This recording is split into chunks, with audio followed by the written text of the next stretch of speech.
সে তার গোপন ভল্টে চিনিটা লুকিয়ে রাখল। মনে মনে বলল, এখন শীতকালেও আমি রাজা। কি নিচ্ছিস? এটা শুধু পাথর। সারা রাত সে চিনির পাশে পাহারা দিয়ে ঘুমালো, যেন ওটাই তার সবচেয়ে দামি ধন। কিন্তু রাতে শুরু হলো প্রবল বৃষ্টি।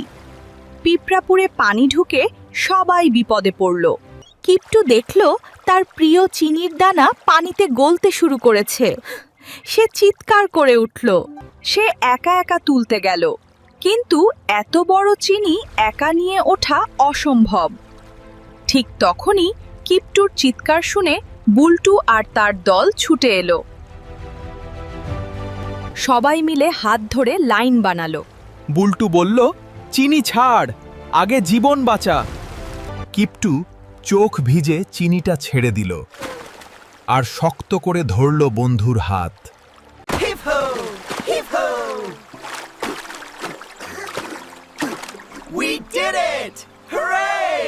তার চিনি শেষ, কিন্তু সে বুঝল আসল ধনটা অন্য কিছু। বুল্টু তার হাতে একটু চিনির গুঁড়ো দিয়ে বলল, সম্পদের চেয়ে সম্পর্ক বড়। কিপটু সেই চিনি সবার মাঝে ভাগ করে দিল।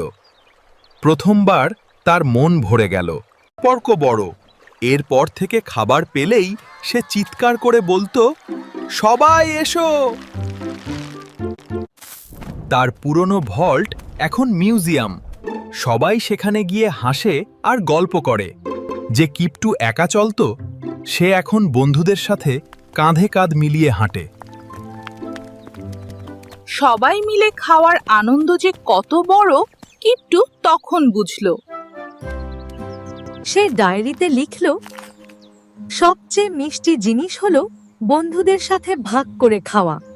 কিপটু বলল, তুমি না এলে আমি আজ বাঁচতাম না ভাই। বৃষ্টি শেষে সবাই মিলে আবার নতুন করে গড়ে তুলল পিঁপড়াপুর। এবার কিপটু একা নয়, সবার সাথে কাজ করছিল আনন্দে। নতুন চিনি পেয়েই সে বলল, তাড়াতাড়ি সবাই আসো। একসাথে তুলতেই বিশাল চিনিটাও সহজ হয়ে গেল। আজ কিপটু আর কিপটে নয়, সে এখন সবার প্রিয় বন্ধু। পিঁপড়াপুরে সেদিন ছিল আনন্দের উৎসব, কোয়ার্টস।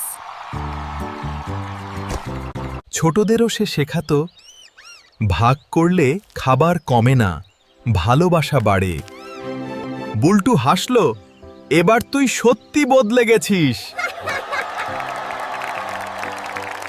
এখন সে সামনে থাকে আর সবাইকে নিয়ে এগিয়ে চলে।